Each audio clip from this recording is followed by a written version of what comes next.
Hey, are y'all out there? Are y'all out there? We had to just rearrange some equipment here. Our guest is here, man. The brother. Hey, are y'all out there? I just went on ahead and took my scissors out. All y'all who know me from the hood, y'all know I used to be the barber in the hood, so I had to get my brother trimmed up a little bit. Got my sister to come in here. Shouts out to Roz. My little sister, she retwisted real quick. Young Jesus. No, this young brother right here, man, who we have on the set today, man. When y'all see him, the brother got power in his locks. The spirit of the brother is just A1. Miss Bowen, think you picked a good one this time. I try to do my thing. You've been allowing me to be creative and to really kind of tap into another side that I did that didn't realize I knew I was working with. So, You know a little bit of everybody. You always know somebody. Well, here's the thing. It's kind of a safe situation because you do know people that do so much. Right.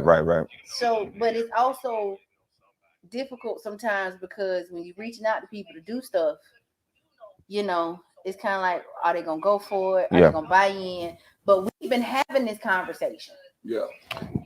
Yeah, we've been having creative conversations since I can remember. Yeah. So why not have them on the couch? Can I just go ahead? Listen, man? I remember when you was telling me y'all was about to do this. Last year. Yeah, and I was like, okay, it's time. It's time, man. I'm telling you right now, only thing that's driving me crazy right now is that I got a goal. My goal is for us to be rocking hard like social proof, man, in 2022. Oh, yeah, I love that guy. Absolutely. I'm talking about David Shan. Shouts out to David Shan. I'm gonna keep shouting the brother out. When people are doing something that I actually like, but shouts out to my man Eldred, with Eldred Media, man. Yeah. Shouts out to Durante, who's doing his thing, man, with his new podcast or whatnot. Shouts out to all podcasters. Shouts out to all people who love black people. Shouts out to Liberation, man. We got a brother sitting here on the couch today. I know usually Miss Bowen Thick brings us in, but the brother's spirit already has visited me before he walked through the door. I'm telling y'all this because I got 2 more pair of shoes sitting on the floor. I didn't even know what I want to put on. Usually, I base what I'm going to wear on the show on what you have when you walk through the door. I'm comfortable tonight. I'm repping my brand. Yeah. I'm comfortable tonight. I knew my boy was going to come in here doing his thing. But I didn't know you're going to be repping your brand, so you know what I'm going to have to do somewhere in the show, right? You're going to have to go upstairs. I got to go. You got to do it. You got to do it. You got to do it. I'm a fan and follower of the Walking with Wattz podcast. At any given moment in the show, Walt will get up and go upstairs and get something. Yes. Whether it's the ASU boots, whether it's another stack of books. Yeah. And again, if you have not paid attention, if you are not a true dedicated fan to the show, if you have not read at least 500 books. 500. 500. Yeah. I'm getting there. You are not debating. You are just talking. Yes, That's I'm real. Debating. You talking to me, but I'm debating. That's real. So, hey, man, my co-host is shit not the dopest shit, man. I'm telling y'all, bro.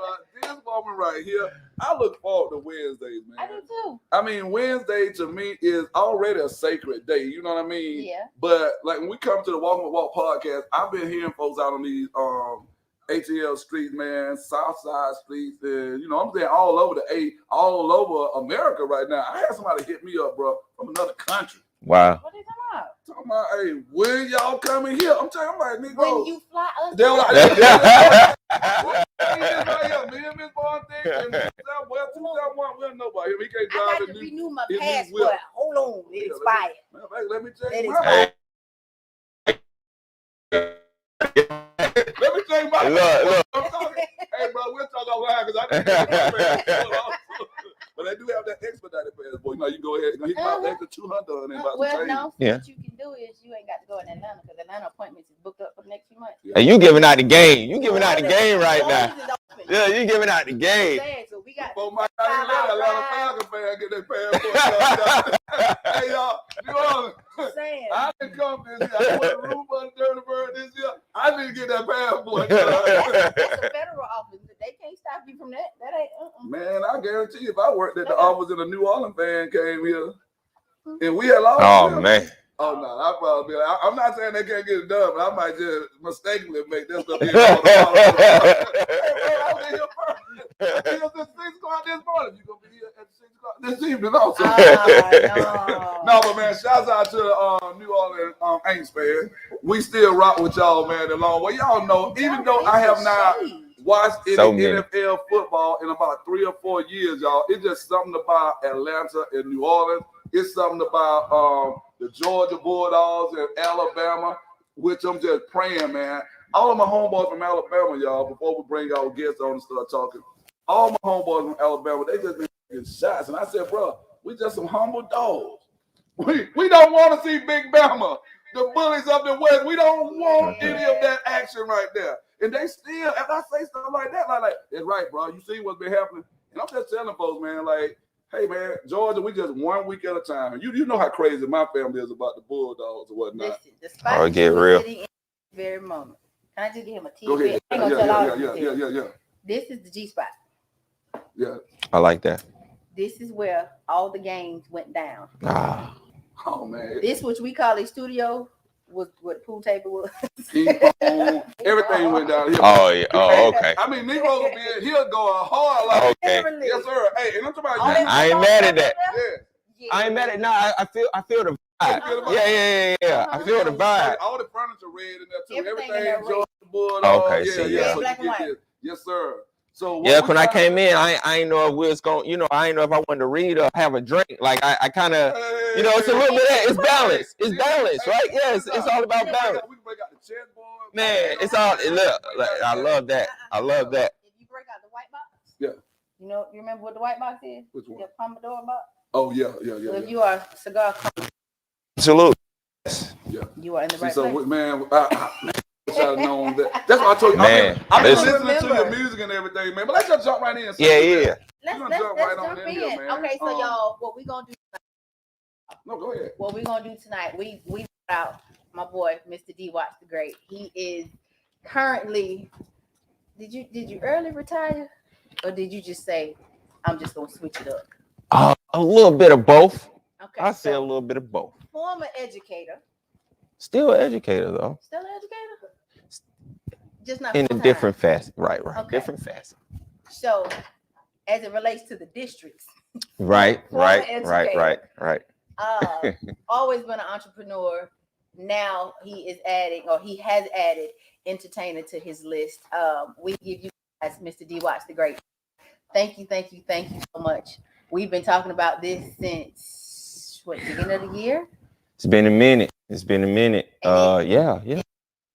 It's fun for me to bring some of my people into this realm with you. Yeah. Because everybody that I brought to the table so far, like, oh man, I love it. It's dope. What y'all got going on is a great thing. And I wanted you to get to meet some of the people that I admire. Well, can I say this real quick? Now that we look like we're on, I see us on the screen. People are kind of keeping me posted on what it's looking like out here. Yep. I need everybody, before we jump in and you guys get a chance to meet D. Wattz up close and personal, I need y'all to go ahead, man, and hit that like button. Yes, I need you to share this thing right now, man. Like, tell y'all, every week it's getting more and more hot in the G spot. Hey. You know what I'm saying? So I need y'all to like it and share it, man. Everybody's able to listen right now. He dropping so he dropping a couple bars. It's all good. I hear you, man. When the man I was gonna put something down to the music when the people walked on the screen with 2 seconds couldn't hear the music. You gotta say that for the anniversary. Oh yeah, so yeah, I'm gonna drop that. I gotta come out, man. Hey, look, I'm gonna go ahead and let you know, Young Jesus, I'm using your beat. I do not own the right to it. I'm saying that right now. Use it right there, man. Shout out to Jesus.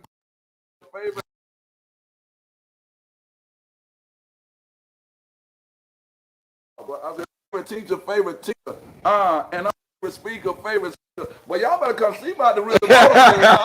Hey, they're going down for the anniversary, man. So let's jump there. It is. Man. Share that thing again, man. Like it, share it on Instagram at Walking with Walt Podcast. On Facebook at Walking with Walt Podcast, and on YouTube at Walking with Walt Podcast, man. Time out. What was that? What happened? You ain't hear that? Son boy in the house? No. Oh, okay. I heard some. It just kind of was like, wait.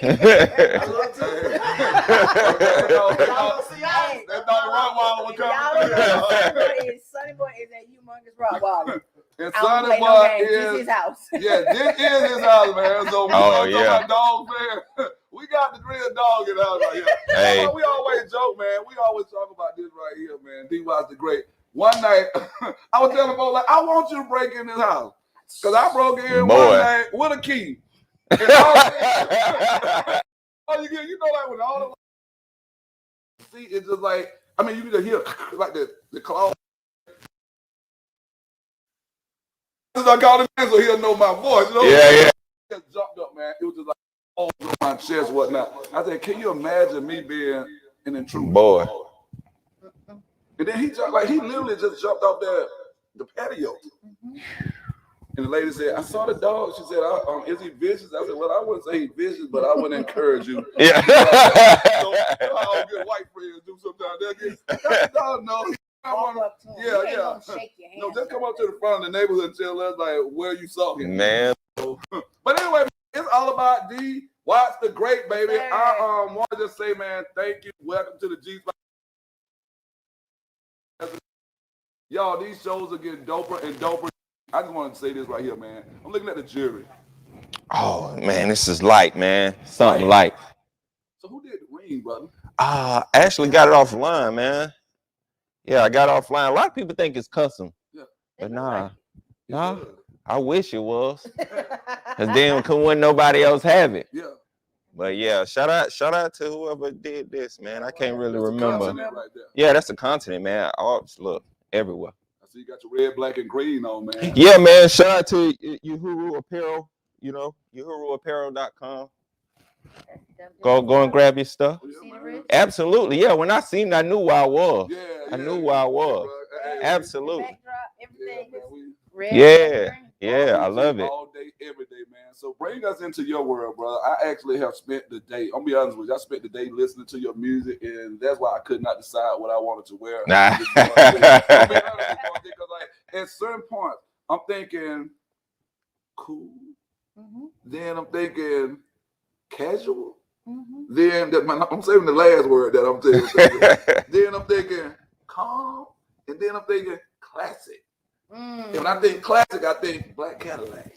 That's Black Cadillac. Hey man, so that's that one, ain't it? That's the one. Cadillac dog. Hey man, I don't know if you saw my blue Impala out there. So as I'm thinking old school, I said, when is he gonna notice the blue Impala? Absolutely. Impala out there? Absolutely. When I saw the classic cars, and there's another gear I want to shift into after we leave the Cadillac. Yes. I saw that watch. I went through your page and everything. Oh yeah, absolutely. I love watches. Yeah. My house was broken into. I don't know if I told you this. I had a whole collection of fossil watches. That's all. Oh wow. Bro, them Negroes took every single watch except for the one I had on my wrist. Wow. They even took all of my Masonic lapel pins that they cannot use anywhere. Now that's wild, man. People out of control with that. Yeah, man. And then that's out of control. So we had a Let Us Make Man Founders bracelet, bro. You know what I'm saying? With a black stone that only you know this stone when you see it. Let Us Make Man. It got the continent on it. It has the Ankh underneath. Stuff that it's so custom, and it's really custom. Yeah. And bro, I told him of all the stuff I lost, all my watches and everything, that bracelet, because I put in sweat, blood, and tears for the bracelet. You know what absolutely. I'm saying? And I got a new one, man, but still it's not the same. It's not the same. Like, bro, you took something that you could never replace. Yeah. You know what I mean? And just what happened when our partners, shouts out to brother Fred Parham, somebody had stolen his jacket, his Let Us Make Man jacket. And how about they were looking in, like, where they have all the stuff down at on Bankhead, on the other side of Bankhead. I don't know what they call that particular station right there, where they do like investigation and stuff. Yeah. And how about they find Fred's jacket? What? His Let Us Make Man jacket. That's what I'm saying. These Negroes out of control. Like, bro, you get your head buzzed down to the white meat by stuff like that. You know what I'm saying? Yeah, absolutely. Wearing that jacket, I already know. Yeah.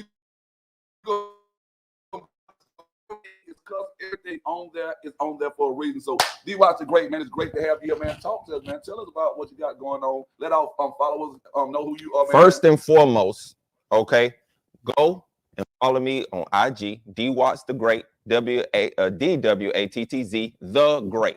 Okay. And I guess basically, man, the music kind of speaks for itself. So we're gonna go ahead and start there because I really want everybody to listen to the music because I hear nowadays it's a lot of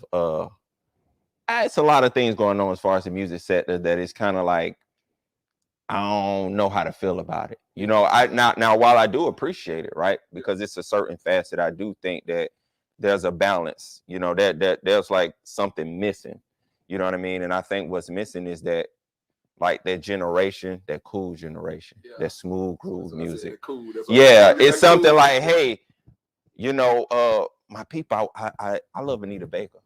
I love Anita Baker. Always. So I'll listen to stuff like that, you know, 80s and 90s, but then I'll listen to the new stuff. And, you know, realistically, these are my peers. You know, we're the same age. So what about that middle generation that's kind of missing?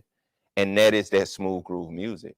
That's that music where you rapping, you saying something, but you might throw a little trap beat in there. You might do something, but it's always, you know, it always has a message.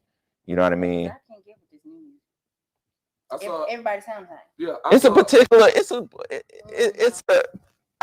an acquired taste, right? Yeah. It's an acquired taste. Mm-hmm. So me, I like rap, you know, rappers. So, you know, I give you that. But there's something that you can take from as far as the melodic things, you know what I mean? Because we can go back to Black Cadillac. Black Cadillac sounded different at first. It sounded a little different. It did.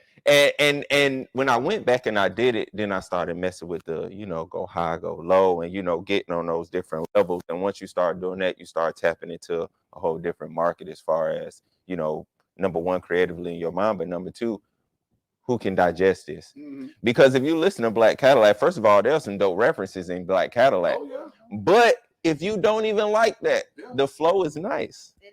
The beat is nice. The chorus part. What's going on with the lady laying all across your? She can look like y'all in the back seat on. You know, even though. Yeah. I know my mind's. So listen. I don't know if I was No, it's the promotional video. It's a promotional video, and shout out to the model, man. It was a beautiful situation. The promotional video was actually shot by Raheem Shabazz. So shout out to Raheem. That's my guy, and man, it was just a dope situation. Yeah. Like we had a guy, he brought the 1950s Cadillac. Bro, when he brought it out, man. You know what I thought? I said, are they in Cuba or somewhere? That's what I'm man. All those nice old. I ain't gonna tell y'all what we was somewhere in Atlanta, man. I don't know. Hey. You might know. When I go back and watch, because I'm just sitting there thinking like, man, I love old school cars. Yeah. And then I'm loving the vibe. And then I'm just telling you how much I watched it and looked at everything. Even when the sister got ready to get in the car, I'm looking at her shoes. The whole thing. Yeah, man. So shout out to Ebony, man. She was my creative person on that whole thing, man. But listen, everybody came together on that.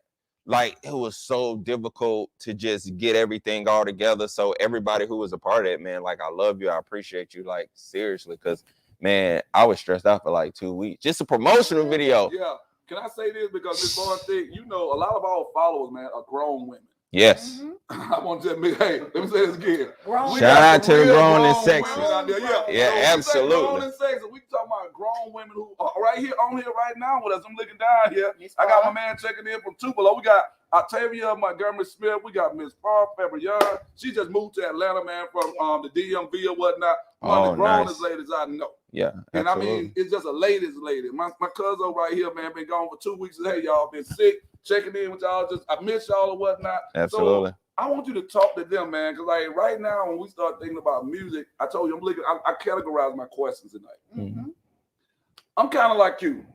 I'm trying to find it, man, because I grew up like, you know, we talking about Airbnb and Rakim. We talking about, man, you know, cats like, you know, when we started talking about group Dead Prayers, we started talking about my girl Lauren Hill. We talking about Lauren on the Fugees, and you know, so we were playing around, man. Like it was rap, it was hip hop, it was melodies, it's all this stuff. But now, like so you saying, and the vibe and the music was just there. Like you ain't have to try to figure it out.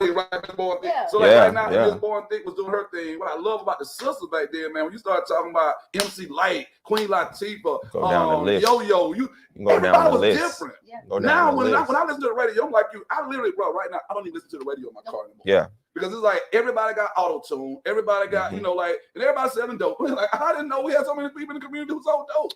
Or everybody for the women, everybody got their hands on their knees. Yeah. Absolutely. And ain't nothing wrong with having your hands on your knees, y'all. It's nothing wrong. Do your thing. Yeah, do your thing. We grow. We get it. Everybody got moments in their life. Yeah. Every moment should be. Absolutely. You know what I'm saying? So looking for diversity. What can our followers expect when they start following you, what can they expect from you? What can Miss Bourne think, who is the mother of 2 young ladies, who is the mother who we were just talking about? Absolutely. Before the show started. Yeah. There's a thing, man. Yeah. Hey, boy, you know, Uncle put out there. Hey, listen. But I'm just saying, like, He so too right cool. now, man, I listen to young people walking down the hallway at school. You know what I'm saying? And it's like, bro, I know, and I'm not blaming it just on hip hop or on rap or whatever you're talking about. Yeah. I'm just saying societal. We're dealing with the standards that we're covering right now. We're talking about social change and how it affected this empire. Absolutely. My kids were like, trying to digest social change. I said, at the beginning, we talked about change and continuity. Yeah. See, so what we knew was hip hop was where, hey, look, man, everybody, you had to bring that heat to get on the thing. Mm-hmm. Yeah. Now, bro, if you got a little change in your pocket and you can get out here and shoot a little video, it could be the rawest. Y'all remember we had that show, what's it called? Uncut back in the day. Yeah, BT. BT Uncut. Hey, man, you had to wait up. You don't know. You want to I said it must be it. That's what it is. You ain't gotta make that volume right, boy. Now everything uncut. It's uncut. Yeah. Now, so Absolutely. I'm thinking about young folks, man, and I don't want to lose the thought right here because I know some people are gonna start commenting. What like LaMarcus, you down in Tupelo, man, Mississippi. You got this guest on here, bro. LaMarcus, I'm looking at how LaMarcus is dressed. I'm gonna show you this brother outfit. He got, man, like his fedora on, man. The brother is just got his blue suit on and so on and so forth. The brother's doing his thing, man. How do we bring sexy back, man, for the ladies and bring doggone you know what? You know how we do that? Yeah. We stream Black Cadillac and we let that go. Because if you look at the content of something like that, right? Mm-hmm. That is like a real hit. Yeah. When you look at it, first of all, this is just me. Black Cadillac is one of the best written songs ever. Mm-hmm. I put that up there, and not just because I did it. Up there next to. Listen, some of the best written songs to me. Yeah, no, right? That's all we're talking about. We talking about Biggie, One More Chance. Come on, man. Like I'm talking about. No, I'm saying hip hop's type, influence. Who we got? Oh, I had a whole list. I would give you one now. I think Wale on Chill. That's just a well written song, and folks be slipping on Wale, boy. They do. They absolutely do. But I just say that just to say, like, I think we gotta stream stuff like that, make it just as popular as the other stuff. Yeah. Because then now, honestly, like with what I do, it got to a point to where I'm like, oh man, y'all ain't listening anyway. Now I just gotta out rap everybody in here. And I even think about sometimes, and I'll be transparent here. I think about, well, maybe I could do some other type of music because I can do that. It's just so easy. And it's not here, you know what I mean? But you'll contemplate with certain things. Okay. So with that, it's I don't know. I guess the balance is not there. You know what I mean? Yeah. Like back then, you would have different stuff, or when you listen to a Lauryn Hill, or you listen to different things, and I love Tribe Called Quest, stuff like that. Yeah. They always had a balance, and you always had I guess however you want to classify the conscious rap, balancing with the hip hop. Yeah. You know what I'm saying? Or the gangster rap or whatever. You always had, places where you can go. Now, who do you listen to? Where do you go for that type of music? It's nobody to go to. Nobody. You know what I mean? And they'll even tell you, I've had people reach out to me. I ain't gonna say, I had people reach out to me in big labels, and it's like, hey, we love you. We love what you're doing, but we need some of this. You see, like that kid there, I'm like, but I don't do that. They want you to conform. They want you to do it. You know what I mean? And you just can't, because I feel like, but now there's a certain core fan base that you. I think that's the most important thing. So I rather that than what they're doing now. So I want to switch gears for a minute. I want you to, let your fans know what made you put down the teacher's guide and just transition full-fledged to focusing on your businesses, because you do have multiple, yes, and then focus on your music. I mean, I know you're still giving back to the youth in the community, but what really made you just step completely away from the school building and say, I'm focusing on me personally? Well, to be honest with you, it was time. And I feel like, a lot of times we'll preach certain things, but we don't do it. We don't walk the walk. So then we tell kids about financial literacy, right? What? We don't walk the walk. You gotta walk the walk. You gotta walking with walk, man. Yes, sir. We walking with walk. We gotta walk the walk. So and you have to, because in the sense of, if I'm telling these kids like, hey, you can have your own business, you can do this, you can do that, but we're not walking. But you're not doing it. So and the dope thing about it is, you remember back then we always wanted to be a police officer, we want to be a firefighter, we want to be this, a teacher, or whatever the case may be. Now the kids are saying entrepreneur. I've never heard nothing like that growing up. I love it too. Yeah. But who's actually showing them? So in the sense of even me transitioning out, I had to start thinking, how am I going to pay myself? You know, so even these kids, they have to understand that, okay, if I have a business and from this business, I'll give myself $300 a week. That's $15,600 a year. So with $15,600, you can give yourself $300 a week from just one business. To make $15,000, you know, or $16,000 roughly from one business, you can do that. You know, and then if you really think about it, I think what the average person makes around $40,000. Yeah. That's not a whole lot to cover. You know what I mean? But they also got to understand this is much more difficult. It is very, very hard. Y'all know this. Yeah. It is hard. You're gonna work more hours, but it's more fulfilling. And sometimes you got to know who you are. You know what I mean? And again, when you walk in that walk, man, you got to stay true to yourself, because there's nobody telling you what to do. I think what you're saying, I know she and I, we talk on the phone, man, all the time about what we got going on this week, what you got on your schedule or whatnot. 271, hey, look, man, can we get on a FaceTime? Yeah. Can we actually get on a three-way? Can we do? So I agree with you 100%. I'm sitting here right now, getting ready to head back down to Tupelo and speak. Headed back to Americas, I think, on December the 1st. Oh, yeah. Head to Tupelo for a graduation for these young kings. Super dope, man. Ole Chapman, man, Lamar Betts.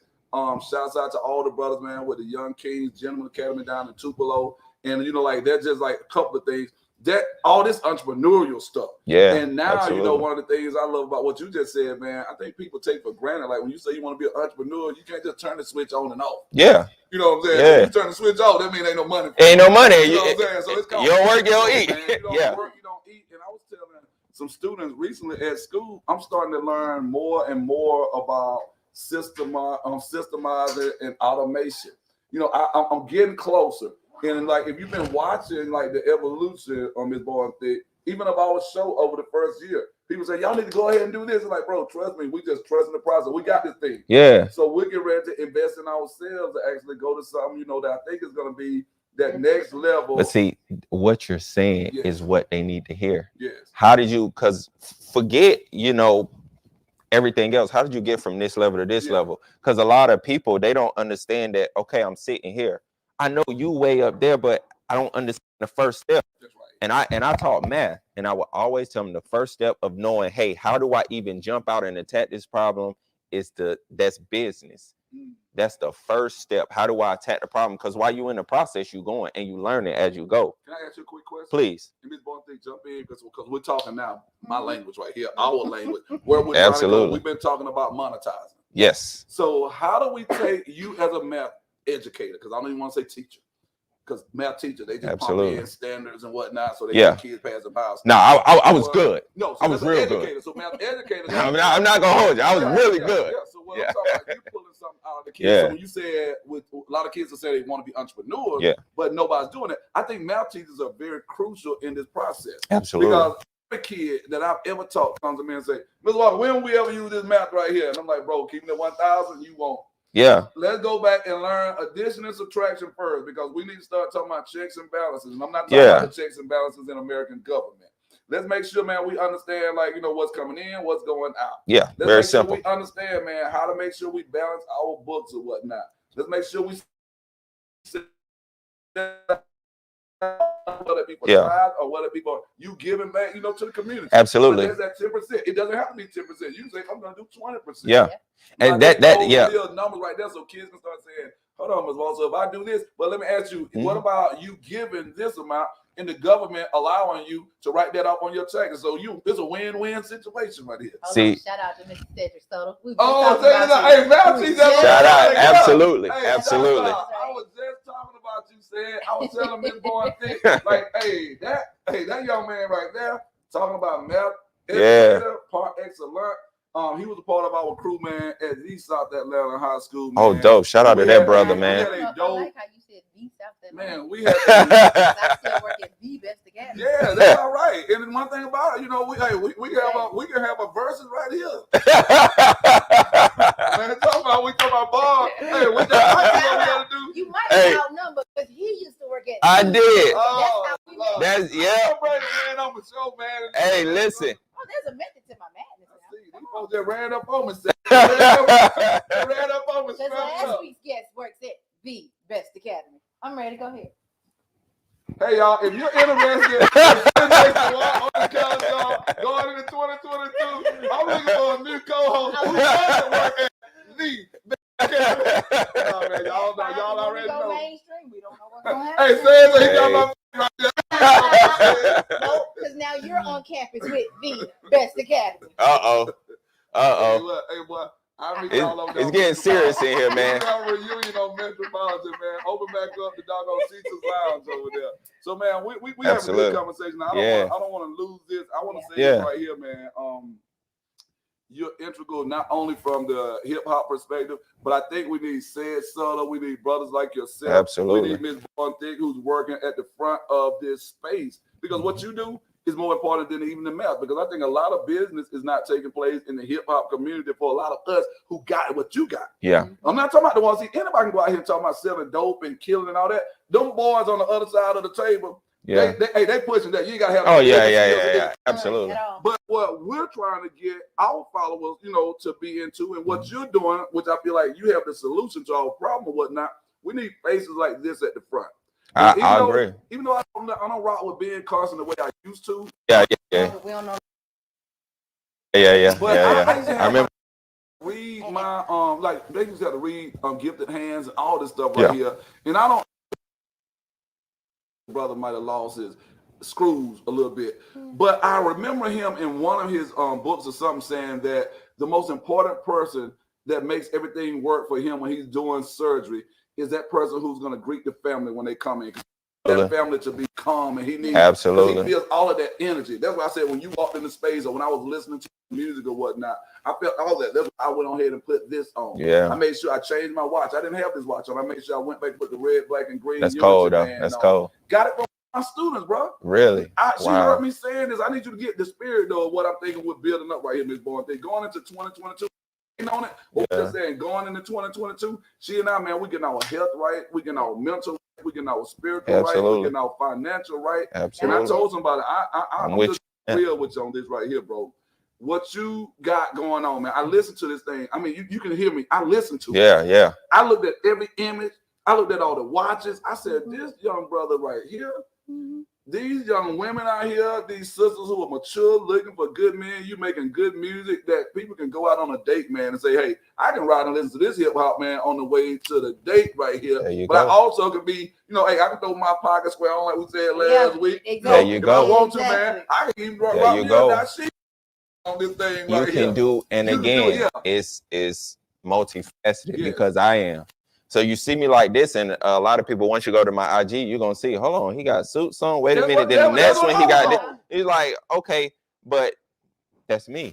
Yes. You know what I mean? And ultimately, man, that's just my main thing. Just give you me, you know, the authentic person, and then, you know, you decide if you like it or not. I like that. Give me Born Thick. Right now. My favorite artist. Ooh, because I thought about this so many times. We've had this conversation so many times. My favorite artist. I'm waiting to hear this answer. I heard. See, so here's my thing. Here's my thing. I go off a different vibe. So if it's an artist or, you know, a lot of people. Okay, we talking about rappers.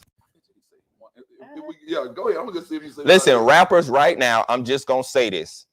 Me, J. Cole, Wale, and Ace Hood, the hardest dreadheads in the game. Okay. And if we get together, it'll be a problem. Let's say we go from the 90s up to now. The 90s, we go from the 90s. We talking a lot. I'm gonna be honest with you, man. If I go like I feel like me and Pop would have did something cold. Me and Pop would have did something. Me and Pop, yeah. Wait for, hey, at the end of the show, y'all, we do 5 books. I'm gonna say that. But you want to know why though? You want to know why? Because here's the thing. Me, shout out to SoWa Productions, my guy in the CSO crew, Kurt Richmond and LaTroy. So a lot of my friends, they do jazz. And so if you listen to my music and the way I rap, I kind of swing a little bit. You know, I got a jazz feel, so I kind of swing. Pop, he had that preacher style, you know, that inflection. I feel like he would have brought something out of me, and us two together, if we would have did something, would have been crazy. If I'm hearing Pop and other artists who are hip hop is your ministry. It is, and you have different ways that you go about doing it. You know what I mean? And it's just like people, you know. I'm trying to think about it because I think about stuff like this all the time, but the feel that they give and the way they go about doing certain stuff or the way they speak, you know, I feel like Nas, he just came out with King's Disease, not the second one, the first one. I thought the first one was, I thought it was more important to the Black community than the Bible. And I'll go out and say that because, but I'm going to tell you why. Very quick. I'm going to tell you why. If you listen to it, the lessons that I got from that, it was digestible.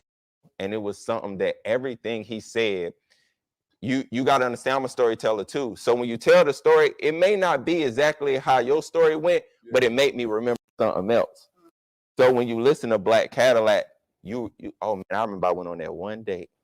I remember that guy came to pick me up. I remember, man, when I went to go pick that, or I just remember being in love, or I just remember being with that friend and us just chilling. So it gives you the room to paint your own picture, but it also, you know what I'm saying, gives you something to think about, you know. And so can I say this right quick? One of my favorite artists, man, and he's not somebody that most of you guys know. His name is Marlon Sickle Moore. He's on right now, man. He's listening. We call him the airway terrorist. Shout out to him. I'm gonna bring that boy on. Let him give you hot 16 right now. He always strapped with his ball. That's my first cousin, my big That's brother. What's up. You know what I'm saying? Yeah. Man, I might just see if we pull up one of his tracks, man. Just let you listen to that thing. Yeah, I would love to, man. I'm always like first of all, I feel like we all in the hate game. So we don't be hating on other people and stuff like that. Yeah, man. I'm always down to collab, man, to listen to people and stuff like that, because I'm gonna be honest with you. So my EP, for the people in the back, I love that. it is. I know where that came from. Yeah. I'm gonna tell you in a second, but I feel like that is the best album nobody heard, because a lot of people heard it, but I feel like if everybody heard it, you're gonna hear that live instrument, you're gonna hear those different things, you're gonna hear me talking about so and where the concept came from is like, we always say, oh, for the people in the back. Now, you could take that multiple ways. When they say it louder for the people in the back, those people in the back, a lot of times, they got the passion. Yeah. You know what I'm saying? If you go to the concerts, the people in the back, they may not have the money, but they there, and they hype as the people in the front. You know what I mean? In this moment, it's kind of like the fans in Atlanta versus the fans in Cobb County. I've been watching a lot of us. And it has nothing to do with people in Cobb County saying this. It's my black folks. When I start seeing a lot of the language that people were using on social media, well, I don't know why the folks in Atlanta need a parade because the stadium's in Cobb County. But hell, the stadium was in Fulton County all these years. It was. And y'all same Negroes weren't saying nothing about, hey, man, I don't know why people in Cobb County. It's just amazing to me when you say the people in the back.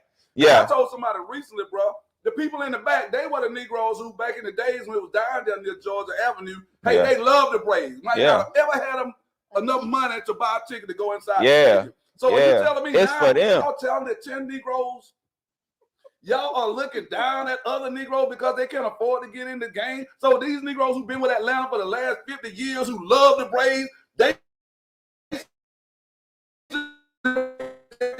because the stadium now is in Cobb County. Yeah, that's wild. That's wild. The New York Jets play in New Jersey, but you don't hear people in New York saying, hey, they should call them the New Jersey Jets. It's us. Yeah. Nah, I feel you. I've been holding. See, get it out. Go ahead, get it out. Get it out. I didn't say anything on social media, Miss Boy, but it really just, me and my brother, we sat there, man, and we dissected that thing. Mm-hmm. I said, look at these Negroes who Harriet Tubman would have shot in the head. Man, look. You understand what I'm saying? Like, now all of a sudden, y'all Negroes, now, because you can afford to go up to Cobb County, so you and your bourgeoisie, battery. Negro, I remember Fulton County Stadium. Let's be real clear. Before we talk about the TED and all this stuff here. And I just love black folks, y'all. Y'all, so I got passionate about that. So I'm talking to you. The people in the back, we support you. And all you Negroes who talking about they shouldn't have had a parade for the people down on the south side, man, you already know what I want to say, but Right. Yeah. But let's bother me. So I love that the people in the back. Absolutely, and I hear you 100% on that. And I will say, just riding off that, piggybacking off that whole idea, that's what it's for. When I name for the people in the back, it's for the hopeless romantics. It's for the people who are forgotten. It's for the people who, just kind of in the back of everything, but you still, you grinding and you working. And that's why when you hear it, now that I'm speaking on it, now when you go back and hear it, now it's going to mean something different. Now, when you go back and listen to Make a Way means something. Right. You know what I mean? Mm-hmm. It means something. When I rap that, yes, sir. Go out so little people like, wow, I thought you left town. Like, nah, I be around just resting, perfecting sounds, hoping one day they'll be discussing. So when you listen to it now, it means something different to you because you like, no, he was really like, people thought I left town because I was just so busy in my head, dealing with, depression and certain things, and just having to rise out of that and be comfortable and open to talk about it and say like, all right, now we back, but this is what I struggle with. And I want this, that EP to speak to everybody, whatever it is you're going through, whether you on top or you grinding to get there. When you said perfecting sound, I heard that, and I've been waiting to ask about that. Mm-hmm. It's almost like we have left a generation of well-dressed men, because I've been lately going back looking I agree with that. Well-dressed men, and yeah. I'm sitting there thinking like, we can't be mad at the young brothers. I'm talking to everybody out there.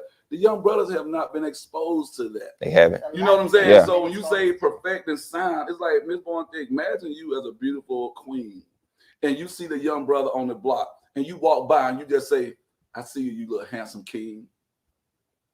Do you know what that does for his man? Yeah. See, but we start telling him that when he's a little king, this high off the ground, like we the same thing we do with the young ladies, because even now when I see young ladies with natural hair, my students, I always tell them your hair looks very pretty. I see it too. And it gives them something, but it's also with the young men. When they dress up, you have to say that, and you have to big them up. And the thing is, I think with men, we kind of got, weird, because then now we don't want to, you know what I'm saying, we don't want to talk to the guys, we don't want to dap them up and give them a hug and say, hey man, I see you, man, hey, I appreciate you, this, that, and the third.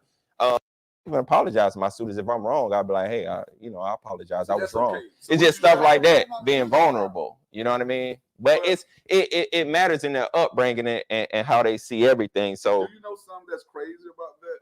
I was kicking it one day with the kids, man, and the kids just said, Ms. Walt, because you don't know the stuff they pay attention to. Yeah, true. In the room, kid like, hey, check this out. Hey, well, I did, hey, bro, let them see the sock game, Ms. Walt. These Negroes be watching. Yeah. It's just like out the booze, and then cats out there. Well, come on, man. Let them see, because I always tell them the way I dress. Yeah. Now, COVID is not the way I dress pre-COVID. Yeah. I told him, man, I used to write an essay when I'm getting dressed. Yeah. It's almost like you got your foundation, man. Yeah. That's your opening and your opening paragraph. Then that thesis statement, though. Yeah. Although I know I'm wearing stripes on stripes. You know what I'm saying? Yeah. Here's that thesis, that kind of claim or whatnot. I don't know, but I need you to look at the volume of the stripes. Yeah. And then look at how I'm gonna come across that thing with the pockets well. Man, that's a whole situation. That's a whole situation. And they need to know that, because I'm gonna tell you, like, I remember back, when I was in the early 2000s, when I was in school, they didn't understand why the clothes so baggy, we sagging down the hill. And then now I'm like, I can't believe I was doing that. You know what I mean? Like,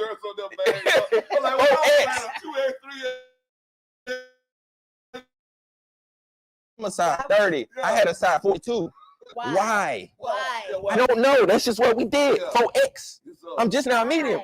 I don't know. Put your belt like what, Sinbad? You put a whole other person questioning your parents. You could, but you know what? They didn't understand it, and then now look back, I find myself now dressing, you know, like I love the '60s. So a lot of times when you see me and say, you know, when I used to come to work, it had a little '60s vibe. So hey man, can I say this right here? Please. Cole, thank you for dropping this jewel right here, man. You know, man. Hey man. Yeah. What's up, Cole?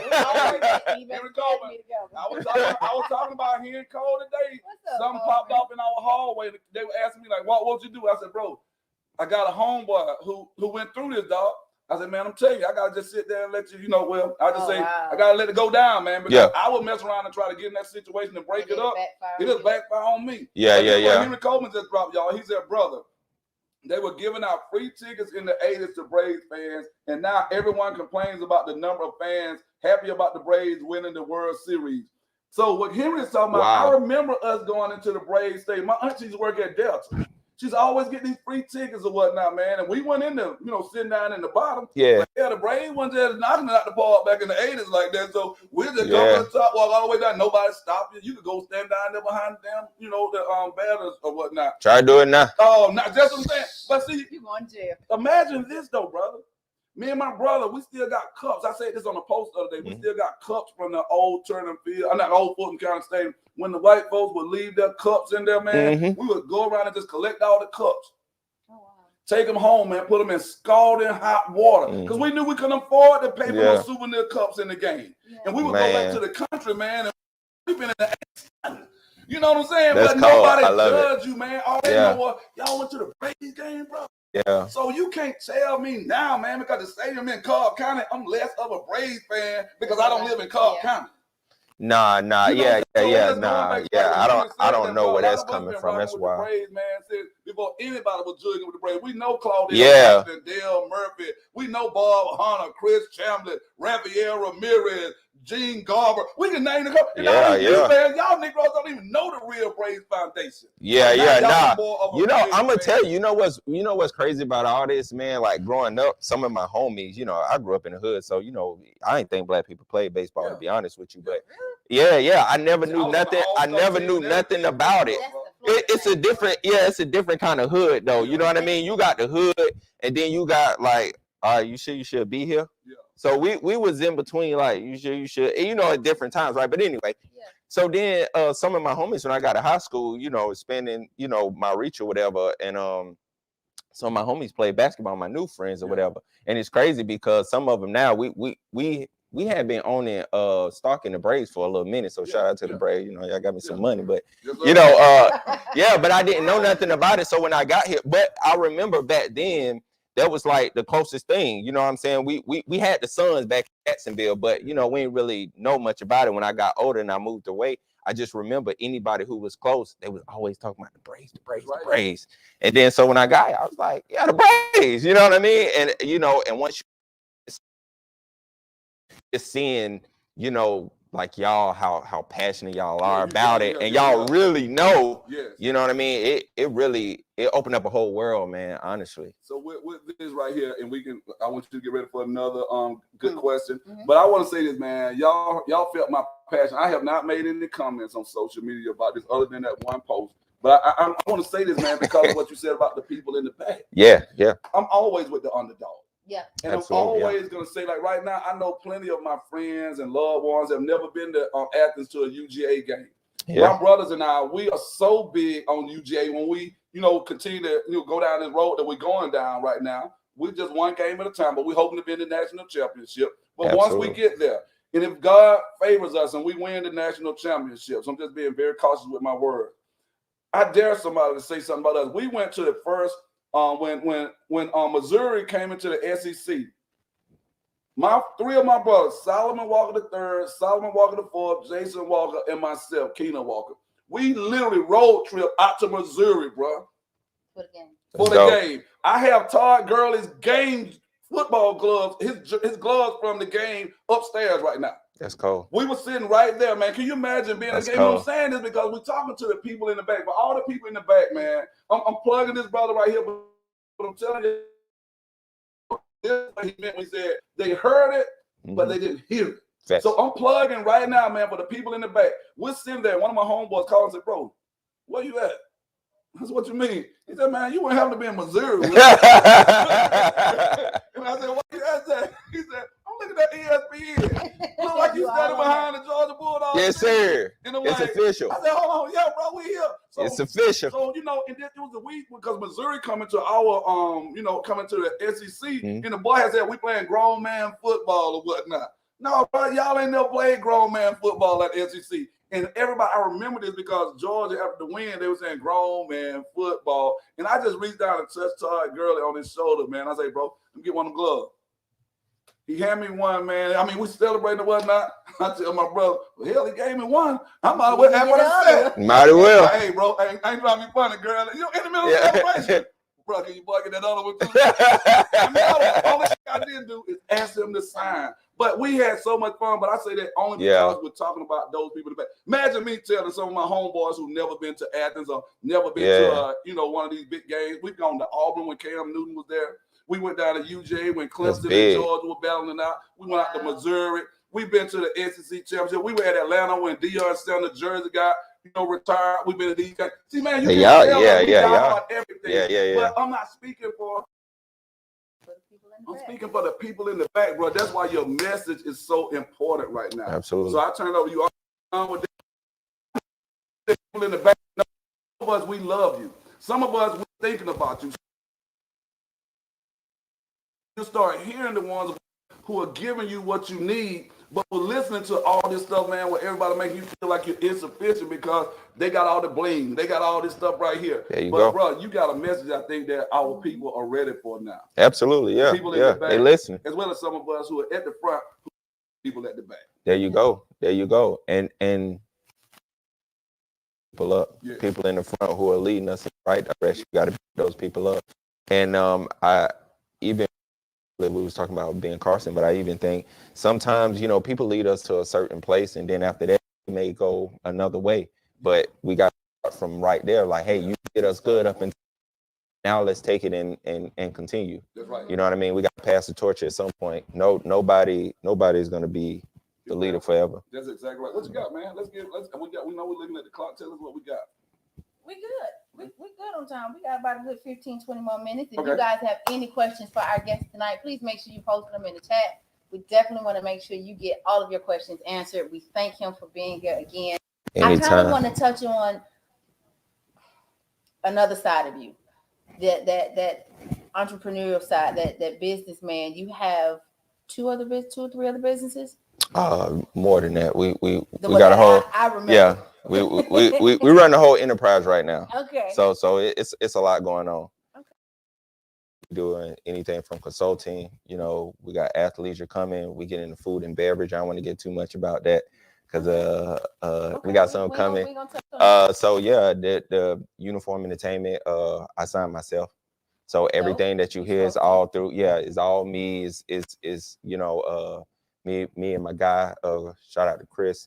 So we do it. We run everything. Man, yeah, it's a lot going on. So how do you wear all these hats? I mean, I'm tired, boss. I'm tired. That's why you walked away from the schoolhouse. Yeah. Yeah, that was time consuming. Yeah, but even so even walking away, it was tough, but at the same time, I was able to do more. So then now, even with my consulting company, Bernard and Lamar Consulting, what we do is financial literacy through that. So then now it's not just, just if you go to a store, like, no, this is the process for buying a house. Do you know what a PMI is? Do you understand the percentage? Do you know any of this? Yeah. But before you get there, how do you budget? Do you even know? And then I think even when it comes to budgeting, a lot of people, they try to make these rules and say, do it this way. No, what's your lifestyle? Because I got different ones. I got people who like entertainment. Then I got people who like certain nice things or people who like traveling. There's different methods you can go about doing it. And I use kind of the algebra from math in order to write my own formulas to say, okay, this makes sense for my life.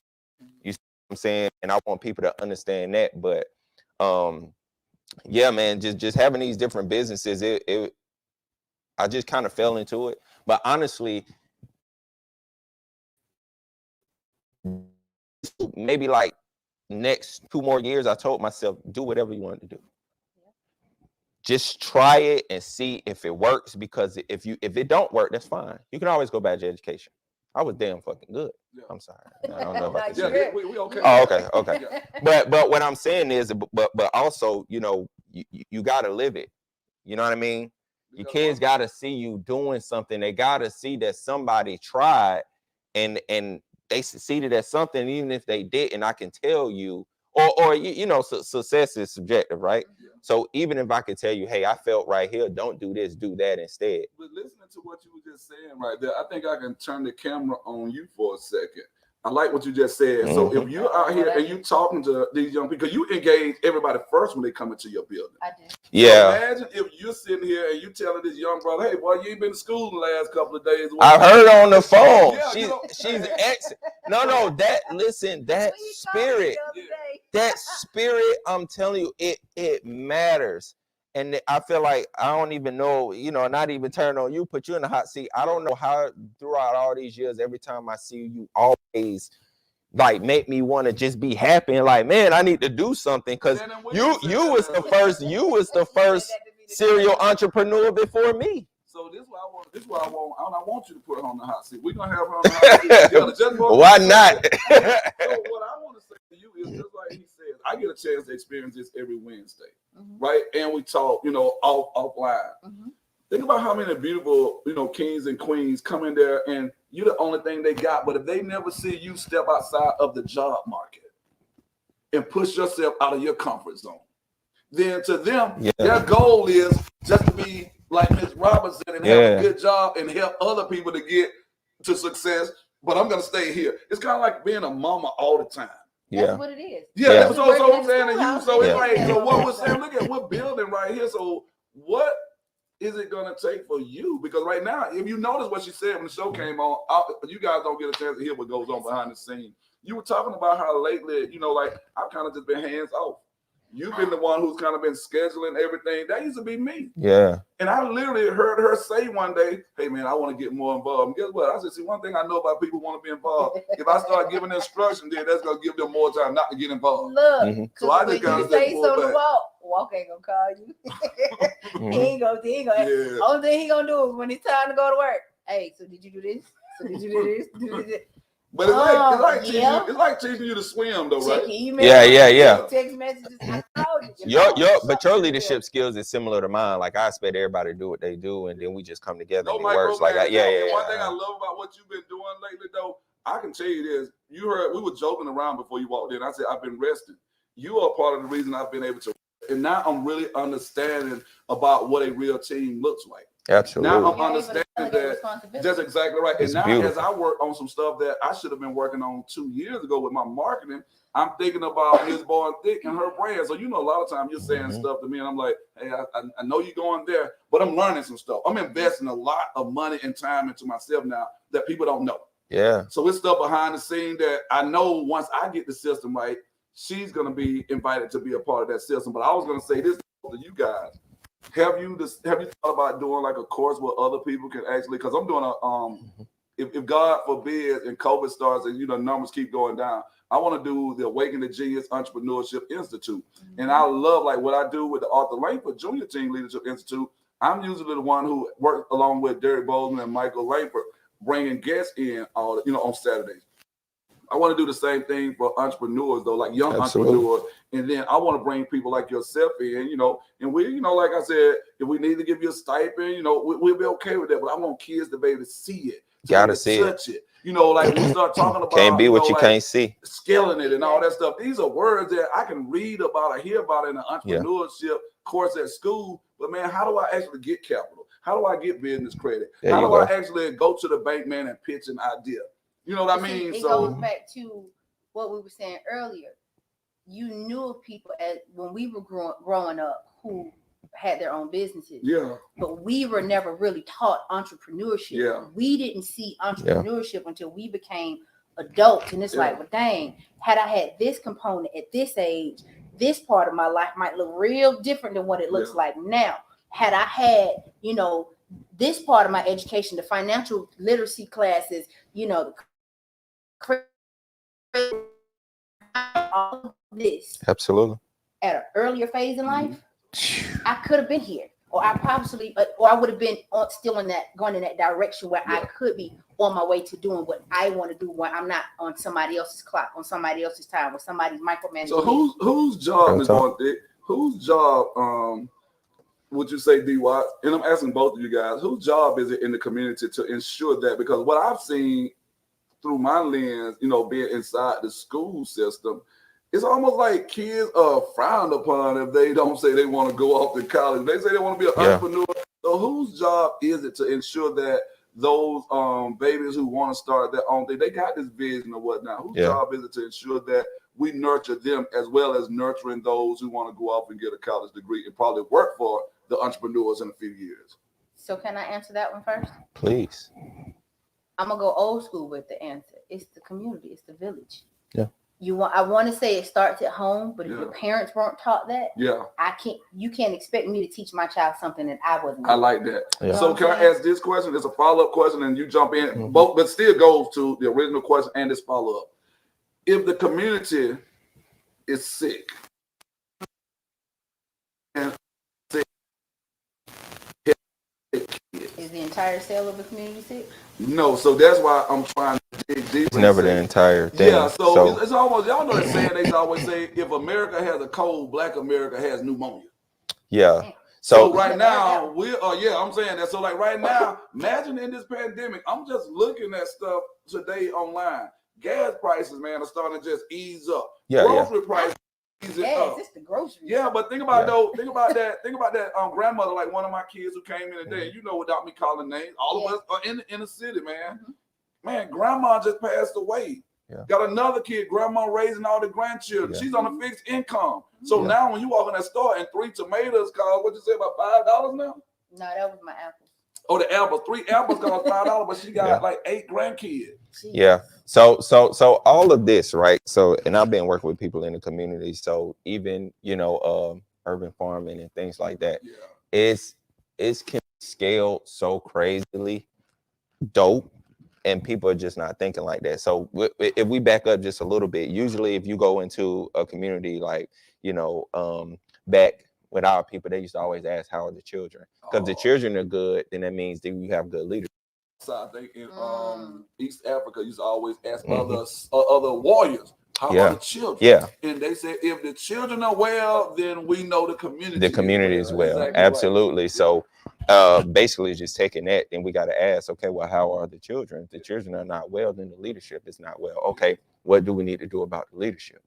You know what I mean? And sometimes I think it's going to sound a little harsh, but I got to say it. We have to separate ourselves from people who are not on the same page, whether they with us or not, because the thing is, if you go to any other communities and the people who are not on the same wavelength as far as trying to, push forward, they separate themselves. It's almost like they're a whole different race. They don't even talk to them. They're like, oh, you talking about them. You ain't talking about me. Right. But then one thing about us is we see everything all in together. And we want everybody to be in this group. But the thing is, the group doesn't have one mission. So if you go to, again, I was looking at stuff and they was like, okay, if you go to 3 white people, 3 Asian people, and then 3 black people and ask, okay, for this next presidency, what do you want? The black people gonna give you 3 different answers. Yeah. White people probably give you 2 different answers. Asian people might be on the same token. You see what I'm saying? So we just got to understand, like, where are we going? What do we want to do? And rock with it. We don't have. You see what I'm saying? We don't.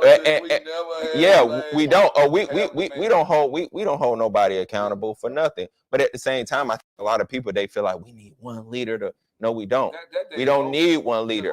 You can follow whoever, but those leaders need to have enough respect for each other to come together and say, hey, these people are following me, this, that, and the third. What can we do?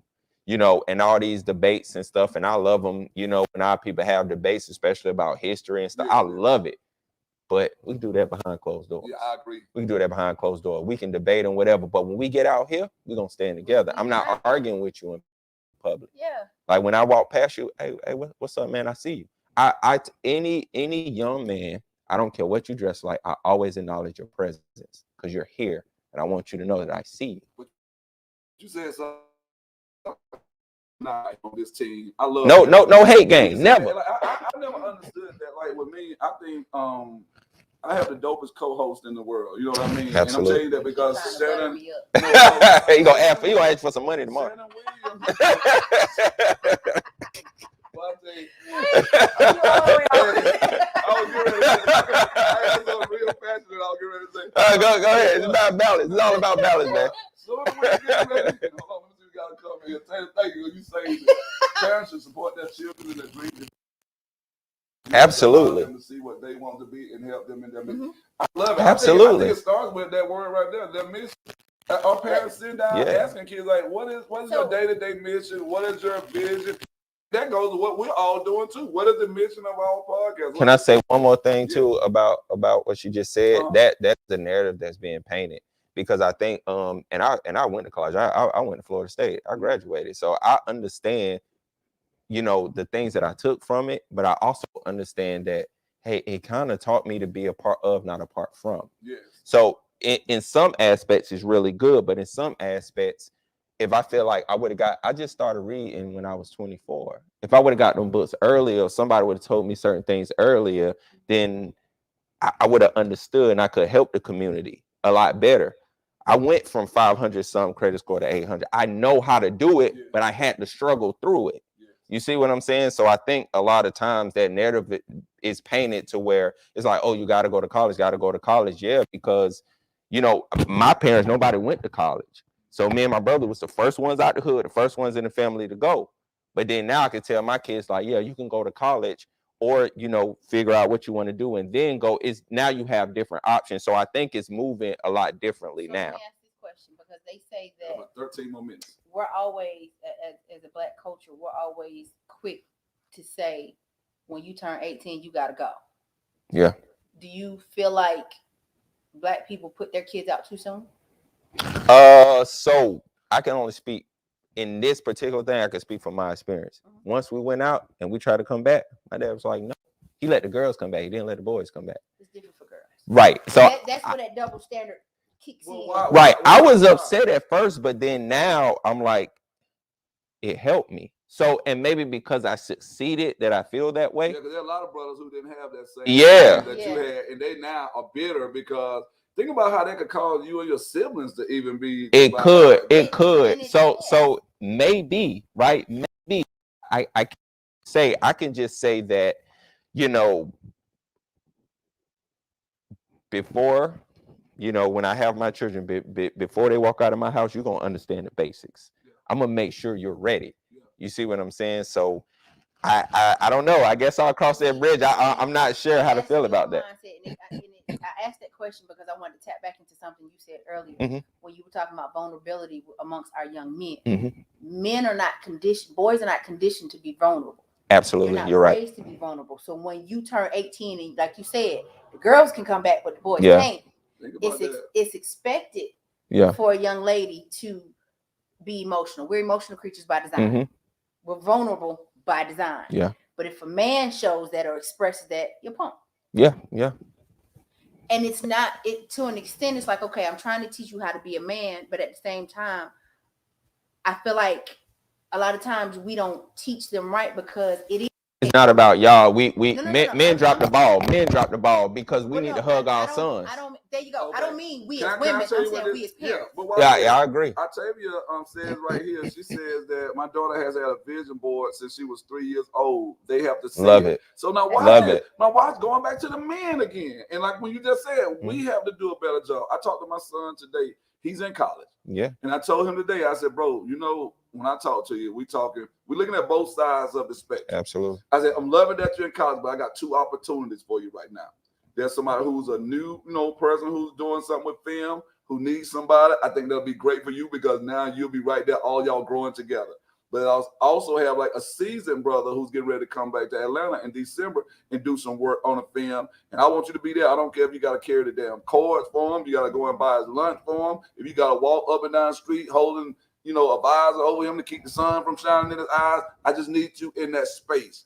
But I'm going to, I'm tying this all back to what you're saying. Hey, man, neither of my children have to worry about leaving the house as long as I'm breathing oxygen until you got that thing figured out. Yeah. As long As long as you're working. Yeah, if you're that's exactly right. I You're agree not with just that. laying around that crib till you're 30. I agree with you. You just, doing your own thing. So let me jump in, because this is where I jump into your defense. And this is one thing I love about Nikki. She allows you to be a father. Yeah. See, where a lot of women go wrong, especially when you're in a divided household, when the dad is not physically in the house, the woman is bitter, or the woman feels some type of way because you're in another relationship, or you know what I'm saying? You see it a lot in these schools where these kids get caught in the middle of these custody situations because mama mad, daddy got somebody else, or however it ended between the parents. And then the father, who's actually trying to be a father, is not allowed to do so. When a boy gets a certain age, I have a 15-year-old son getting ready to be 16. And his hormones are through the roof. Yeah. And I literally try to kill that boy every 2 weeks. Yeah, but it's nothing you can do. Right. But that's when I not only call on his father, his grandfather, all of his uncles. All the men. When we're at school, don't send him to me. Because if you send him to me, I'm going to ask 2 questions. If I don't hear the answer I want to hear, I'm going for your checks. You send him to a man in this building that I trust. At the end of the day, I'm mama. So you used to hear want from me. You need to call on the mama men in the building. Daddy and all this. Like, but a great mother. You're not the mama. But I need him to have that positive male there you go, because we can tell him because you all about have been it. in places where he is going. I can't answer those questions for him. Can I say this to the folks? Absolutely. Hey, y'all, right now, we're having a real grown conversation right here. I don't know how we actually got right here. Hey. But let me just tell you, we're talking about it's divine energy, my G. Man, but I'm saying, and ladies, let me say this right here. We love everything our sisters are doing out here. Absolutely. A sister asked me the other day, a young sister. She said, I can carry my own desk, Mr. Walker. You know, you're asking kids to move desk. Yeah. And I told her, I said, sis, I know you can carry your own desk. Man, black women have been carrying us for so long that I want to make sure that these young brothers who want to be gentlemen are given the opportunity to learn to be a gentleman. I said, sis, just follow me for a second. Yeah. One day you're going to be a little older, and you're going to just say, these young Negroes don't even hold the door for a woman, because you never let them hold the door. You never let them carry the desk. I won't even let, and she knows this when we're together. I'm not going to ever let a woman in my presence carry anything, because I know my mom would expect better than that from me and all my brothers. You know what I don't allow, and this is random, but I don't like seeing black women pump gas. Yeah.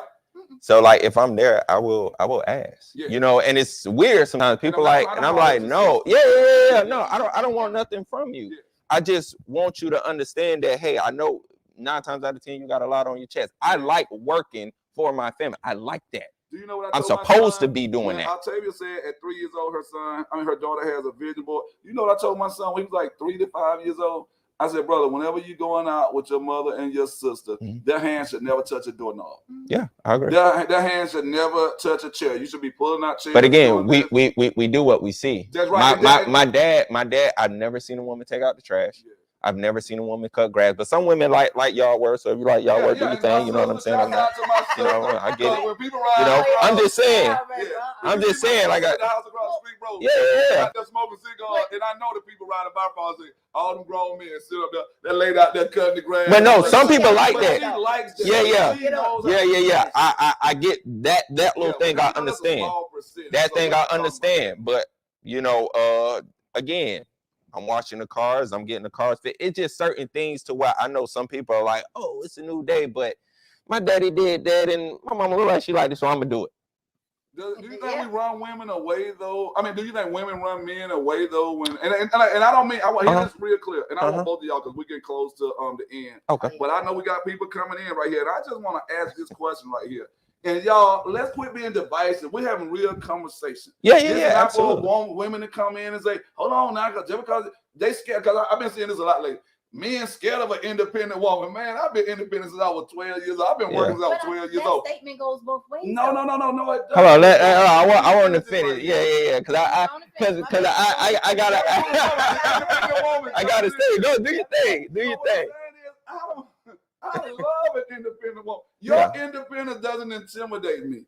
I want you to be independent, but that still does not give you the right to take away my right to be a man. So what I'm saying about this is, if you decide you want to go out and do your own thing and make your own money, that's cool. Because now that I understand the structure of how things should be done or whatnot, I still am the head of the household based on the way, you know, we're going to do it. And if we're not going to be in that kind of relationship right there where, you know, I can be the head, and when I, like, let me just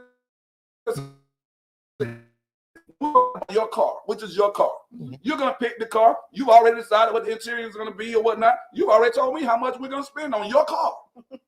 Hear me, because I've done this before. Because I want to make sure that we're talking the same talk when it comes to our children, our women, and everything. Absolutely. When we went out to buy cars in my household, right, bro, it was already determined. It had nothing to do with me doing the numbers and anything. But guess what my role was when we got to that dealership? Make sure it go good. Well, no. Make sure the numbers is right. The payments and everything. Oh, okay. So my role was when that man started talking, I'm telling her, baby, I got this here. So, yep. We don't need to. There you go. There you go. Yep. He said you should get this. No. This is what. Go and get your manager from the back and all that stuff. Yep. This is what we said. Absolutely. This beautiful woman right here, she needs to have the leather interior, brother. Let me be real clear with you. This beautiful woman you talking about, that's my woman. Now, if you want to get your woman and leather guts and all that, there you go. See what I'm saying? That doesn't mean I'm intimidated because my woman is the one who told me this what we spending. But those people will get in that place if you don't have your strong man beside you. Hey, sister, all the time. Sister, all the time. Sister, you don't need no manual one. Sister, you don't need no cloth material. Sister, you don't need they'll do it to you. They'll do it to you. Absolutely. You didn't come in looking for that. So that's all I'm saying, Ms. Boynton. I think we gotta have conversation where we're saying to each other as men and women, baby, you're independent. You're strong. I support you. I have seen you be the strongest black woman in the world, and I know how to be humble and show humility. But on the same token, that doesn't mean just because you're strong or whatnot. My son doesn't need to see me carrying out the trash. My son doesn't need to see me being the one that come out here, and cut the grass and do all this stuff. But you doing all that pretty soon. My son, his definition of what a man, and you know what I mean by that. Yeah. Now my son feel like on Saturday morning, he can lay back in the bed because mama gonna cut the grass. Yeah. Because one day that no, this is real. No, there are a lot of men. You just said that when the man leaves the household, the son is saying, all I ever saw was my mama do this stuff. But he doesn't know that his mama made his daddy leave that situation because he said, baby, you can't take away my right to be a man. Yeah. You get what I'm saying? But I'm gonna ask this question, and it's up to you whether or not you want to answer it. Do you ever stop or have you ever stopped to taking the time to think that she might actually be afraid of a good man because she's actually been through so much bullshit? That's a good one. Well. Yeah. Absolutely. Because this is what it's not even afraid. It's just when you're in unfamiliar territory. There you go. Because I've had a couple of guys tell me it felt like it was too good to be true, and I'm just being me. Yeah. So for a woman, the flip side of that is if I got a man who's willing to do this, and I only have to ask you once, and some stuff I ain't even gotta ask, even if we're just dating. If we're just dating and you come by and I may say I cook or whatever, and on your way out you just grab the trash. Yeah. That's not normal for men these days. That's not normal.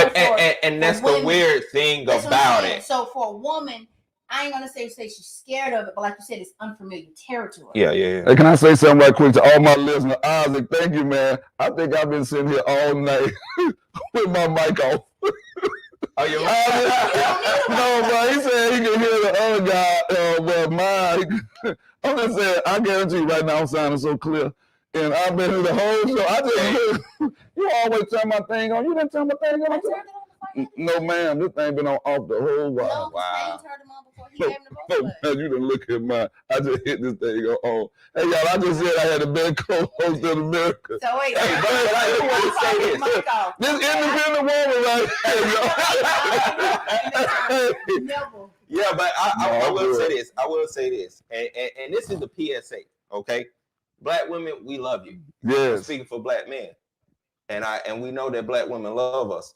I think the narrative that's being painted is that there's some kind of gender war or something. Yeah, that's what I'm trying to get rid of. It's not a gender war. It's not a gender war. What it is that we're going through a reset, okay? We're like, hey, black women, we failed you before. But I'm ready to pick it up. I'm ready to change. It might be a little rough, but I'm ready to do this. I need you to trust me, and I need you to do these things that I'm asking for because it helps me. Because when I get home and I'm fighting the world, I don't want to fight you. I don't want to fight you. I've heard of a story of a woman back in the day. She used to call her, and please don't quote me. She used to call her husband like Mister in the house. And somebody asked, well, why you do that? And she said, he gets so disrespected outside of this house. I always want him to feel like in this house he has respect. So again, and I know it's not a one size fit all. It's some women who prefer to do certain things or whatever the case may be, but we have to read that and we have to talk to each other. I like that verbiage, hit the reset. Yeah, and I think what a reset is, me one thing, tell me what you think. And it's the things that worked before, the old school way versus hot girl summer. That's the real battle going on right now. So can I say this? Henry Coleman is getting in here. Tavia Montgomery, Isaac Moore. We got some people, man, who I know we the door, but these folks, I think, want to, hey, man, y'all let us know what you think. Give us some. So Henry Coleman says this right here. This one thing. I received that it's too good to be true. It's too good to be true often. I'm still old school and humble when it comes to women. So what brothers are saying when we say hit the reset, so we think now outside forces are creating this gender war in the black community. Yeah. Because right now, let me just do this right here. Social media, so I mean, literally, I looked for the last month, brother, no exaggeration. I just been sitting back watching certain people on different, on my pages. Yeah, I tell you what, brothers, like, an independent woman. I'm like, man, sister, let reset. And brothers, y'all stop liking they damn pictures. Yeah. Like babies and couples. Yes. That's it. Yes. Babies and couples. Yes. Or if you're doing some entrepreneurship. Yes. Stop doing. We gotta stop doing. So can I ask this? I want to go to this gender thing. I ain't saying this to be, you know what I'm saying, but I'm just saying, like, if she posts a picture with a dude, the likes is half the one she get when she half naked. Of course, because and that's what everybody going because they feel like these women are winning. But let me ask you this. Not in the end. Let me ask you this. Championship rings. Championship rings is wedding rings. So can I ask this question right here? Can I ask this question right here? Because I don't want us to leave this space based on what Coleman just said and a lot of what we're saying right now. I just want us to find this middle ground, and we're not talking about perfection. Yeah. Where black people, and not just with relationships, just with our children and whatnot, just with the vaccine, just with where your kids go to school or whether they do entrepreneurship. I just want us to get back to a moment where, hey man, everybody got a choice. Yeah. If I choose, right, to let my woman go out and work or whatnot because she is a boss, that's my choice. I'm not a weak man because I choose to let my woman go out and work because that's what she wanted to do. If she chooses to say Mr. to me or whatnot, that's our choice. Absolutely. If we choose to let our son stay at our house until he's 30 years old or whatnot because we want to get his credit right, we want to make sure that he understands PMIs and all this stuff about investing. As a matter of fact, my son is about to be added as an authorized user on one of my cards. I just found out that his sister, who's still at the house, she's already made him an authorized user on her card. So look at, because they've been seeing this thing on. That doesn't mean that this daughter of mine or whatnot, when she gets married, that she's going to be this boss, because we don't talk like that. Yeah. Because her mother's father said to us, don't take my daughter out of this house if you can't provide for her the same way I do. So with my daughter, I want to be very clear, even if you're a boss. Yeah. Dad is still here, boss lady. Yeah. You understand what I'm saying? So sometimes the clouds get dark. But this Negro might put you out the house. Yeah. This Negro might take your car. This Negro might, I've seen people do crazy stuff. But I want you to know that daddy, because I understand the structure of this thing. See, at that moment, you're still a woman. You still have, like, so this doesn't mean you're not a boss. We know you're a boss and all that stuff like that. But I need to know that daddy. In unfamiliar territory, because it's not the normal way of people doing it, but you're actually putting them further ahead in life. Just right. So what I'm saying in a nutshell is this right here, brother. I want us as a community. I'm begging us as a community. Let's quit letting other people identify, like what it is that makes a couple strong. Because like you said, the reset, women are making more money. Women are given opportunities to do things right now. And everybody in their right mind know Black women are the most powerful people in America right now. They are graduating college at a rate faster than anybody, any nationality, any race. That doesn't mean, ma'am, respectfully, that now because you make more money than the man who you decide to spend the rest of your life with, that, you're the boss, and now brother can't handle no strong woman. No, you still the same woman, you just make more money. Here's the thing, though. And I want us to just make pool our money together and say, we are bosses. Right, but men go like this. Yes. A lot of, and this is no disrespect, because I think Black women are, I wouldn't be where I am without the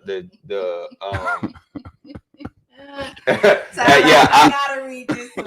Go ahead. Yeah, I like that. I love you for this one. She said, as my previous comment, yes, sir, daddy is the first example. I agree with you on that one. Sometimes you gotta know. See, yes, sir, daddy. Hey, yes, sir, daddy. If somebody say yes, sir, daddy. See, I ain't got no problem going the wrong way. Yeah. Hey, Taylor, when you say yes, sir, daddy, see, I don't know why I'm going the wrong way. See, that's what I'm talking about. Right? See, that's what I'm talking about. When we go back to that. Yeah. And I gotta know. I messed up. I'm one of the people who I tell folks, I don't give advice. I can tell you what not to do in order to make a woman happy. And now I'm learning, like, I have not just been the most emotional person in the world. I watched my granddad, and Tavia, who just said that, all the people who grew up around us know, like, my granddad on my dad's side, Big Daddy, we call him Kane, Big Daddy Kane. That man worked 3 jobs for over 33 years at the same time. Consecutively. I mean, he worked this job, but 3 jobs at the same time. And I remember my Big Daddy always looked like he was mad when all the grandchildren came over. I was like, why Big Daddy always? Hey, Big Daddy was tired. But watch this, though. I recently just thought about something, Alice, when I just told her today. I said, I've done something recently that I've never done before. I rested. She said, what did you say when I said that? What does that look like? You see where I got that from? I'm not a boss. I learned from my Big Daddy to work hard as hell my whole life. I've been missing out on key moments in my children's life because I was modeling something that I saw my Big Daddy do. Yeah. That didn't make me no boss because I'm working 2 jobs or because I'm traveling and doing all this stuff. Now, if I could turn back the hands of time, I would now say, wow, it's okay to rest. Yeah. That model that Big Daddy was using, this is where the reset comes in. That model worked because my big mama didn't have to carry as much as a load as some of you women are having to carry in this generation. Yeah. That doesn't mean relationships were all 81 back in the days and all this stuff, but I think now we have a great opportunity. Like how Tavia just came on, how Alex just said that, like, yes, say that, how you just said, yeah, well, what else did we think? I think we have a perfect opportunity with social media, with us being able to have podcasts and stuff like this, where now I can sit back and listen in like a fly on the wall and say, you know what, did that brother just say he's messed up? Yes, I have messed up, but let me tell you something I've learned from people who have messed up. I hate now when I hear people say, well, how can somebody divorce tell somebody how to have a good marriage? Or how can somebody who don't have children tell somebody how to raise children? That to me is the craziest stuff in the world. Yeah. Because one thing I know is a broke Negro can damn sure tell you how not to be broke. Yeah. Hey, man, quit drinking all this alcohol. Quit smoking every day. Let me tell you what I did. So, young brother, hey, if you continue down the road you're going now, you're going to be broke. Yeah. Hey, man, we can listen. We can learn from anybody. I agree with that. And that's all I want us to have, this open dialogue like this. Everybody has to own their responsibility. Yes. When relationships go bad, it's always frowned upon. The first thing anybody on the outside looking in is going to say, well, what'd he do? Yeah. It had to be him. It had to be him. As a woman, yeah, even though he cheated, what did you do? And I'm not saying that's an excuse for you to cheat. I'm just saying there's a misstep somewhere. Yeah, there's a lack of accountability. Right. There's a lack of accountability somewhere where, okay, you got pissed off at him, so you stop cleaning the house, or you stop cooking, or you stop. No, you don't stop doing what you're supposed to do. Yeah. You keep doing what you're supposed to. Yeah, everybody gonna have moments where they want to quit, and you just be like, the hell with it. Been there, done that, got the t-shirt. That's how I can tell somebody. You know, but at the end of the day, you treat people how you want to be treated. I agree. Or be who you want. And it's the same thing, you know what I mean? And even with our kids, stop raising the children, especially with our young men. I love my son. I do. My son is a gentleman. If I go to pick up anything, he'd be looking at me like, Mom, put it out. That's right. I'm not gonna raise the very man that I hate. Ooh, that's a ball right there. Yeah. I can't raise the man that I look at that I see in my friends' relationships, and I know he dogging her out. Yeah. And I'm like, that's not I can't. What about when you're raising your daughter? Whatever you can't raise her to be those same things. You know what it is? And we used to say this, be who you needed as a child. Yeah, I like that. And when who you needed. Yeah. So be who you needed. Like I used to always say, again, I'm proud of you. I know my parents were, but it's just certain things we just didn't say. And when they said it, it was like, ooh, you know what I'm saying? We started saying I love you recently, and it feels good. I'm like, that's wow. what I was going to touch on. You know what I mean? Up, like when we were coming up, we didn't really hear "I love you." Yeah, they showed it, but we didn't hear it. It was what's understood don't need to be said. Yeah. It was that frame of mind. Whereas now, when my kids go to bed or every morning, baby girl is now in middle school, so she goes to school with me now. So every morning before she leaves the office, even when I get in her behind, she kisses me and she said, "Look." Yeah. Let me just tell you this right here, man. I love both of y'all. Do y'all know I was 20-something years old before I started saying I love you to my own mama? Because in the hood, most of us who grew up in the hood, Negroes, you know, the OGs, the big homies and whatnot, like, bro, don't ever tell a woman. And not that they would call your mama a B or nothing, but they would say stuff like, don't ever tell a B you love her. Because once you tell her you love her or whatnot, she got. So I'm just telling you how, like, people don't believe the power of words. So when you said a second ago, treat people how they want to be treated, do you know what my mantra is? I mean, you know, treat people how you want to be treated. I always say treat people the way they want to be treated. So let's say Ms. Bowen think you know how you want to be treated. Me treating you the way I want to be treated doesn't satisfy your need. You understand what I'm saying? I can dig what you're saying. So like, you know what I'm saying? That like, you know, just like I'm so simple, man. I know like right now, I'm just meeting this brother tonight, and I said I love his spirit, right? And I know we're over, and y'all, thank y'all for hanging in here with us. I know we're gonna read a couple of these comments. I want to say this right here. I want to say this real quick before we go ahead and do our 5 books rapid fire. I want to say this right here. We do this rapid fire thing. I'm just gonna hold up these 5 books. And Ms. Bowen Thick always tell me to put my book on top. So I never recently she just only because of her. My humility, sometimes I have too much humility. I would promote all my homeboys and everybody, and I want to promote my own stuff that I got going on. But watch this right here, man. I'm just meeting you tonight, brother, and I want to say this right here. If this brother right here says, Walker, next time I come to the G spot, man, you know, hey, I would love it, man. If you have me one of those green bricks also, because I really appreciate drinking that. Or if you can have me a ginger, you know, like a ginger drink or something like that, ginger beer. If you notice what I just said, bro, that brother told me what he wanted. See, I might say, bro, that nigga don't need no ginger beer. I mean, who he supposed to? No, that's how he want to be treated. So, you know, when we say treat people the way you want to be treated, no, like with me, I just start treating myself. So I don't want to treat nobody the way I want to be treated. I just told her before we got on air, I might have said it on air. No, we on your live. I just spent $1,300 on 3 bottles of cologne. I've never done that. That's boss. And you know, hey, that's boss. Like, and I went to California and I told somebody, my sister said when I got back, they said, bro, you just seemed different the first time. They said when you came back the second time, hell, we feel like you might be getting ready to move to California. But now imagine all these years of my life, up until the most recent years, all I've ever known was I want to make sure my co-host is straight. I want to make sure you straight. I want to make sure my mom is straight. I want to make sure my kids are straight. And I think that's like the way we were raised to make sure your family is good. And one thing I love about this new movement, the reset, people have been talking about self-care. Self-care is real. Oh, you feel me? So what I would say is this right here, Ms. Bowen Thick. If I was to treat people the way I want to be treated, that means, up until recently, I would give them the minimum of everything. I would say, you don't deserve no new car, whatnot. Hey, man, long we got cars or whatnot. And I've seen that fracture relationships. I've seen, like, your kids now feel like they're not worthy of having new stuff because, hey, we didn't have that growing up or whatnot. See, according to the way I want to be treated, as long as I got some shoes on, even though you're making all A's and B's in school, you've never been to the principal office, you've done everything that other kids who don't even get good grades, they're not buying them Air Jordans. You getting all good grades and you still going to Kohl's and getting all your, because that don't mean you got to go out here and break the bank, but y'all get the gist of it. Why is it then that we want people to be treated like us? Because we might still have not figured out how to treat our own damn self. That's real. So I don't want to treat people the way I want to be treated until recently, Ms. Bowen Thick. So that's why I said that. And you know, we're on our last few minutes. Alex, thank you, man, for always encouraging me to promote myself on the show. I had these books last week, man, show you how dope she is. I had my books and I was going to promote. I had this book down here. She said, no, sir.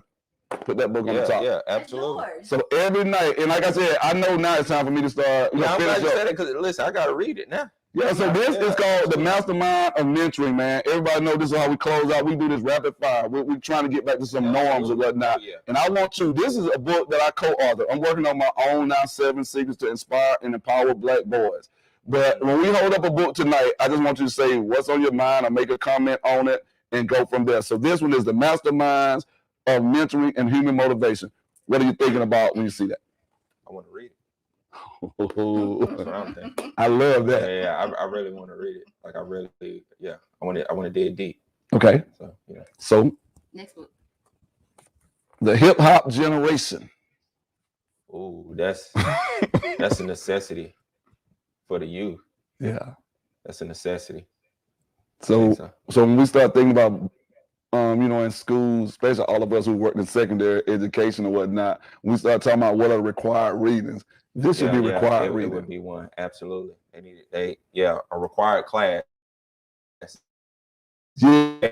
Listen, let's start making African American studies elective. I love it. I taught ethnic studies, man, for the last couple of years, and now I don't have it anymore. This conversation. Yeah, we're gonna continue. Yeah. So this was shameless plug, man. I hope my boys watching tonight, man. Yes, you should. Thank you, Isaac. Hey, Isaac, that's my boy. That's my frat brother right there, Isaac Moore, man. Shouts out to Isaac, man. Yes, sir. Down in Montgomery, Alabama, Monkey Town. This one of my boys, man, from Tupelo, man. His name is Onay Chapman, man. Good brother. When I said I'll be going down to Tupelo to speak, he is the actual founder of the Young Kings Gentleman School or whatnot down in Tupelo. But his book right here, man, I love this book, Unlocking the Genius of the Black Male Mind. Talk to me.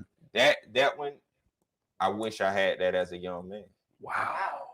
Onay Chapman, you heard that, baby boy. Yeah. So what I'm doing also, as we're doing this right here, you give me like a litmus test right here. So, hey, Onay, this is what we've been grinding towards, man. No hate zone. We're pushing each other. Y'all notice I'm very strategic. Now, I used to always push all these folks, man. How am I? Last week I pushed my Holly Davis book. He's one of the founders of Let Us Make Man with me. This week I'm pushing Onay. So you know, it's like when I come back on another show, I'm gonna be pushing Black Cadillac, at another time when you're not sitting on the couch. Yeah. So my job. I seen you. There it is. Now this is one of my favorites right here, Doc. I seen it. I love that. The spoon who sat by the door. Read it, movie, that is very similar. Oh, you want to read that? Are you finished with your book yet? I definitely want to support the movement. Oh, that's my boy Toby right there, man. Out of Thomason, man. Toby, man, much love. Thank you. That's my homeboy right there, man. The spoon who sat by the door. That is very similar to how I operate in my daily life. Yeah. And if anybody see me when I was in education, I go in, I'm very like, oh, you're so respectful, blah, blah, blah. And I get in there, I tell them how it is. I got my RBG flag up. I got the whole joint. They telling me, oh, you can't say that. No, we gonna say it. Yeah. And no, we ain't talking about Black History Month. So every day you gonna see and I'm talking about the people they ain't telling you about. I'm talking about the queens who used to be slapping up all the guys. You know, we'll get into that later. But so in my room, I had the red, black, and green American flag on the wall, so I can already see it. Yeah. Got the red flag that says "Say it loud, say it proud, say yes to Black history." Yeah. Yeah. Oh, absolutely. So instead of doing a book on this one, I'm gonna do a shoe on this one. I'm gonna come out, man, and rock the shoe, man. So absolutely. Yes.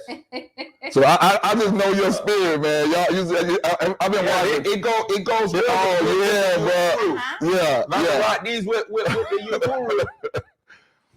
Y'all see it? UhuruApparel.com. Yeah, man. These. How can they get these? Man, this brother right here is located right here in the city. I will post that link too, man, because I want to work with this brother. He's doing some work with young men out of Virginia, man, teaching these brothers how to start doing their own shoes and everything. Shout out to this man. I want to talk to him too. Yeah, man. So that's why I told you I want to do this thing with entrepreneurship or whatnot. But we'll talk, man. Alex always give me the cue. And shout out.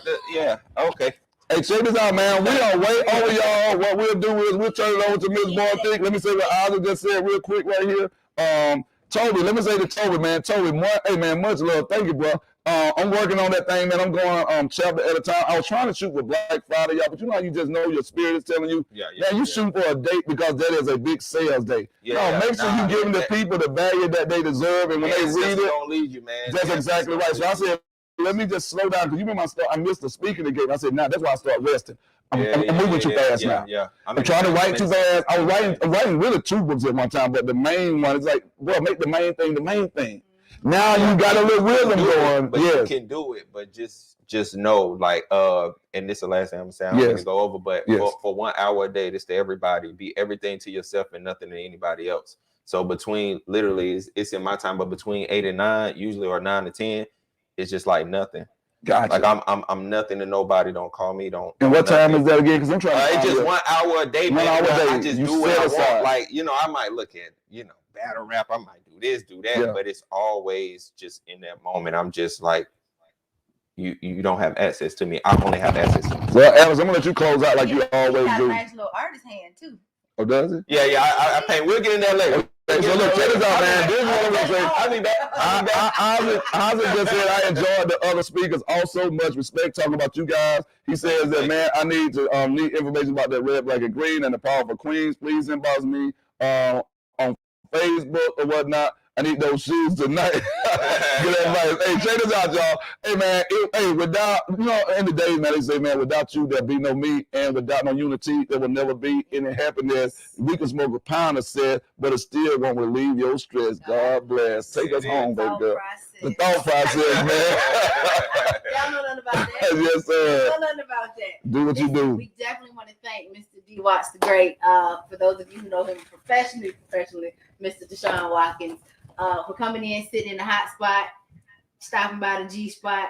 You definitely got to come back. We got to finish this conversation. Absolutely. I want you guys to make sure you are following us, like, share, subscribe on all social media platforms. The Walking with Walk podcast on Facebook, Instagram, YouTube. We got some really, really big things coming up. Our anniversary show is going to be December the 30th, which just so happens to be Walt's birthday. Hey. So anybody who wants to do something special, please inbox me on Instagram at miss.bornthik. That's ms.bornthik, or on Facebook at Alexandria Robinson. I definitely want to make this a very special event.